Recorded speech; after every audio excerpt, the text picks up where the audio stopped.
muling sumabak sa pagtatanim ng mga punong kahoy ang mga volunteers ng Sunshine Philippines Movement sa paanan ng Mount Arayat. Sa lalawigan ng Pampanga, tunghayan natin nagpapatuloy na advokasyang ito na layong ipanumbalik ang ganda ng kalikasan sa pangunguna ni Pastor Apollo Siquibuloy. Narito ang balita ni Paul Montibon.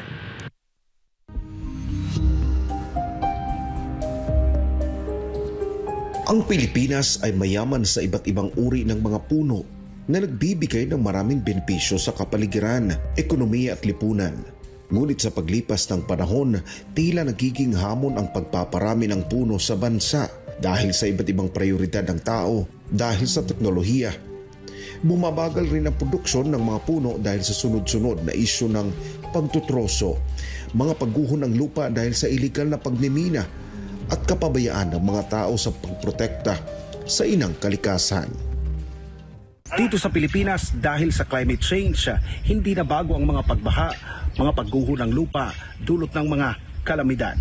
Mga pangyayaring hindi lang mga ari-arian at mga kabuhayan ang nawawasak, kundi pati ang buhay ng tao ay sinisingil rin.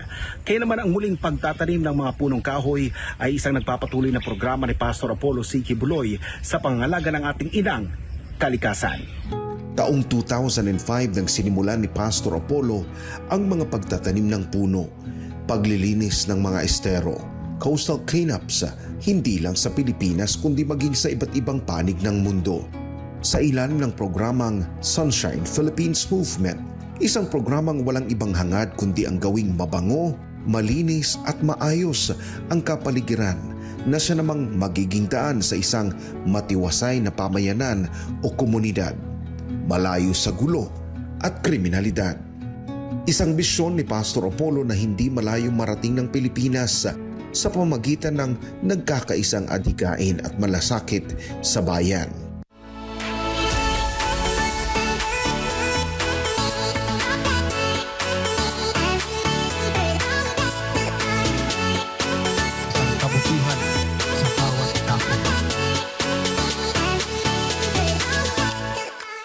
Kasunod ng isang matagumpay na pagtatanim ng puno sa iba't ibang bahagi ng Sierra Madre, sunod namang tinungo ng grupo ni Pastor Apollo ang paanan ng Mount Arayat sa Pampanga. Iba't ibang grupo ang nakiisa sa aktibidad. Bukod sa SPM volunteers at KOJC members, isa ang grupong ACCERT sa mga pribadong sektor na sumama sa pagtatanim ng mga Nara seedlings. Anila ang mga ganitong aktibidad ang dapat na sinusuportahan ng pamahalaan dahil hindi lang anya ang kasalukuyang henerasyon ang makikinabang sa mga itinanim na punong kahoy, kundi ang susunod pang henerasyon ng mga kabataan. Nais po naming iparating sa inyo na napakaganda ho nitong inyong programang ito.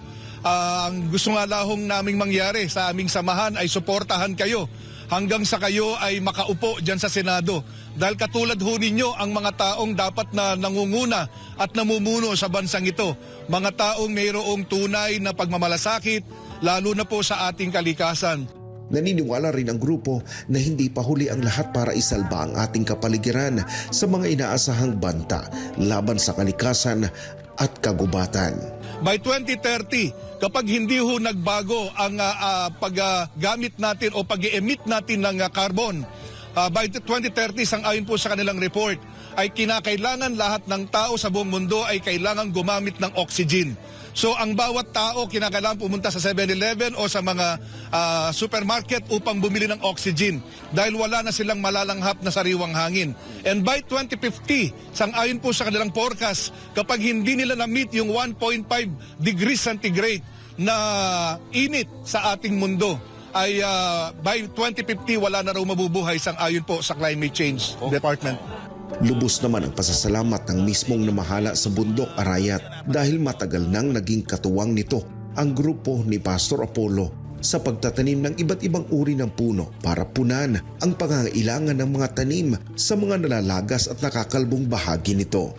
Maraming salamat po sa inyo dahil po sa mga tao nyo na parito po, malaking bagay po ito sa mga susunod pa po nating generasyon. At ito pong mga Nara, nagtatagal po ng higit pang 100 taon to. Pag napabuhay po natin ito dito sa kabundukan natin, matatag po, hindi lang po itong bayan na to nagpapasalamat, pati Karatig Bayan.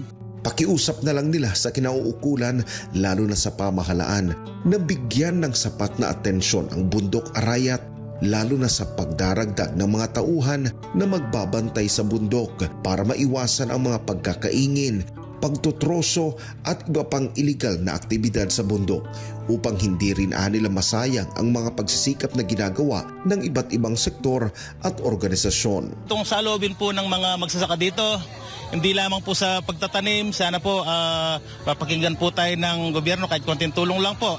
Tulungan po natin ang itatanim po natin. Paano po natin matutulungan?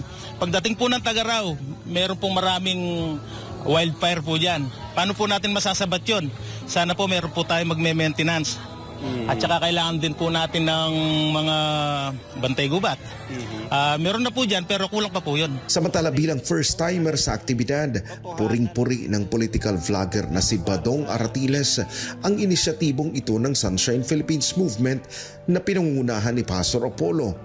Buong akala nito na pang KOJC lang ang programa at gimmick lang para makakuha ng atensyon sa publiko. Aminado siyang nagkamali siya sa iniisip, gayong malaki na pala ang naging kontribusyon nito sa pangalaga ng kalikasan at pagsuporta na maibalik ang sigla ng kapaligiran. Sustained, no? Talagang totohanan, hindi to para sa gimmick lang kasi maraming pwede na natin consider siguro politiko si Pastor Kibuloy dahil tumatakbo siya, no? Marami kasing politiko, gimmick lang yung pagtulong, gimmick lang yung program. Picture lang. Pero ito talaga, umakyat ng bundok, nagtatanim talaga, no? Kung weekly to, magandang programa talaga, no? Kasi kung titignan mo, napakasimple, tumutugon sa problema talaga. Kaya palang tugunan ng mga simpleng trabaho, tunay, hindi yung tokis.